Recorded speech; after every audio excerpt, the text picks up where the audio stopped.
আজকে সেনাবাহিনীকে জনগণের মুখোমুখি দাঁড় করানোর চক্রান্ত করা হচ্ছে। সেনাবাহিনী গণঅভ্যুত্থানে ভূমিকা রেখেছে। সেনাবাহিনী যদি বন্দুকের নল ওই আওয়ামী হায়নাদের দিকে তাক করত, তাহলে এই গণঅভ্যুত্থান হতো না। সুতরাং কেউ সেনাবাহিনীকে নিয়ে মন্দ কথা বলার চেষ্টা করবেন না। সেনাবাহিনী ভূমিকা রেখেছিল, বাংলাদেশের জনগণ আন্দোলন সংগ্রাম করেছে, সম্মিলিত প্রচেষ্টায় এই গণঅভ্যুত্থান হয়েছে। এই গণঅভ্যুত্থানের ধারা আমরা যদি আজকে সফল রাখতে চাই, তাহলে আমাদের সবাইকে এক থাকতে হবে।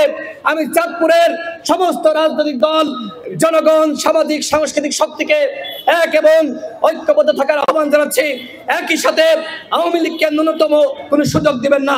আওয়ামী লীগ হায়নার দল, তারা যদি আবার সুযোগ পায়, তাহলে ওই দীপু মনির এবং সেলিম হয়ে কিন্তু ফিরে আসবে। সুতরাং আওয়ামী লীগের ব্যাপারে আমাদের জিরো টলারেন্স। এই ঈদে জামা জুতো অ্যাকসেসরিজের ডিসকাউন্ট। আমরা যে নতুন বাংলাদেশের স্বপ্ন দেখছি, এই নতুন বাংলাদেশ গড়তে হলে আমাদের জাতীয় ঐক্য এবং সংহতির কোনো বিকল্প নাই। আজকে আমরা লক্ষ্য করছি যে বিভিন্ন জায়গায় বিভাজন, আজকে আইন শৃঙ্খলা পরিস্থিতির অবনতি। সরকারের কাছে আমাদের যে প্রত্যাশা ছিল, এখনো পর্যন্ত সেই প্রত্যাশা পূরণ হয়নি। আমরা সরকারকে বলবো, আমরা প্রত্যেকটা দল আপনাদের সহযোগিতা করতে চাই।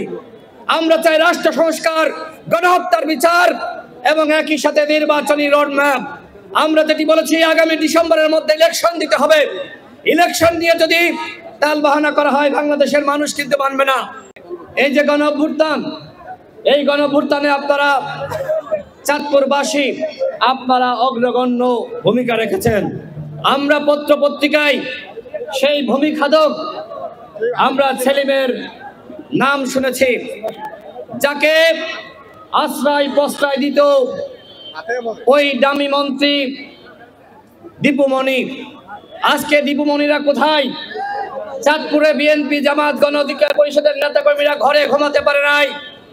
তারা ভিন্ন মতের উপরে যেভাবে দমন পীড়ন করেছিল, খোদা তাআলার পক্ষ থেকে তাদের ঠিক একইভাবে পতন নিশ্চিত করা হয়েছে। আওয়ামী লীগ সীমা লঙ্ঘন করেছিল, ভিন্ন মতের উপরে দমন পীড়ন করেছিল।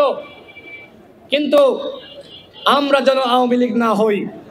আমাদের আচরণ কাজের মাধ্যমে প্রমাণ করতে হবে যে আমরা আগামীর নতুন বাংলাদেশ গঠন করতে চাই। নতুন বাংলাদেশ গঠন করতে হলে আমাদের সকলকে এক এবং একতাবদ্ধ থাকতে হবে।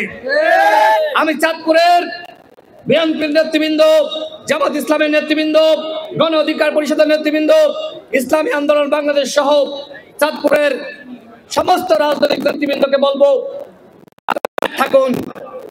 এই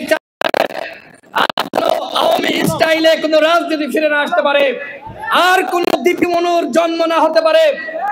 আমরা চাই এই চাঁদপুরে আর কোন ওই ভূমিখাদক সেলিমের জন্ম না হতে পারে। দীপু মনি বাংলাদেশের শিক্ষা ব্যবস্থাকে ধ্বংস করেছে, সে এই চাঁদপুরের কলঙ্ক।